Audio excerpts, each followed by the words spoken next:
Munnakibiina kya FDC Dr.Kizza Besigye olutuuse mu kkooti Nakawa n'agenda butereevu mu kaguli okusobola okuwulira ogumuvunanibwa ogw'okulya munsi y'olukwe.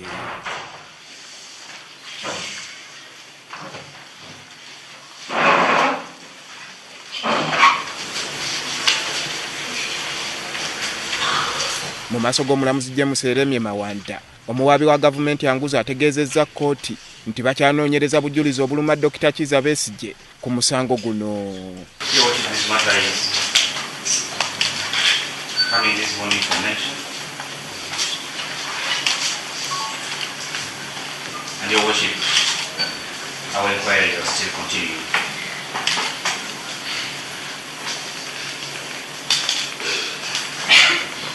Wano omulamuzi wasinzidde okwongerayo omusango guno okutuusa ng'ennaku z'omwezi 12 omwezi ogw'omwenda.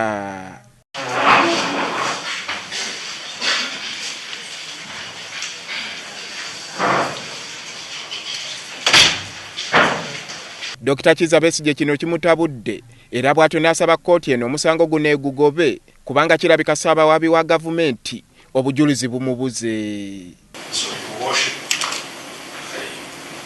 Passionately plead with this court, dismiss his charges. The prosecutor has power to reinstate them whenever they are ready. I am a permanent resident of this country. Whenever they want me, I have always been available to come to court. Besigye akikkaatirizza nti omusango gwe bamuvunaana gwa butaliimu kubanga ebimu ku bye bamugamba nti bye yakola asobola okubiddamu mu kkooti kubanga yamanyi tebimenya tteeka lyonna.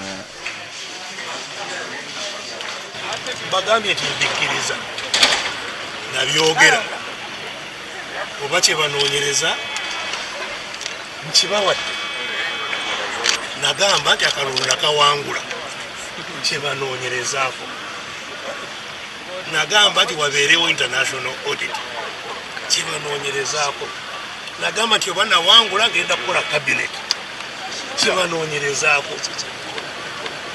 N'olwekyo tewali kubuusabuusa ng'ekisango kino kiteekeddwawo okumbuzaako emirembe okunkuumira mu kkooti.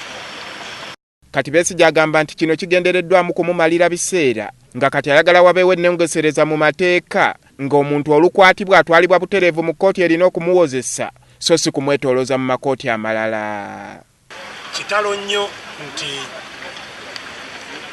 amateeka gaffe gakyatambulira ku nkola ey'ab'amatwale kubanga tewali nsonga yonna n'emu lwaki omusango gugenda mu kkooti etalina buyinza. Tewali nti omusango baguleeta wano ono talina buyinza kuguwuliriza, talina buyinza kugugoba, talina buyinza ku musango kye, buyinza bwonna ku musango. Kati ekituleeta kibaaki?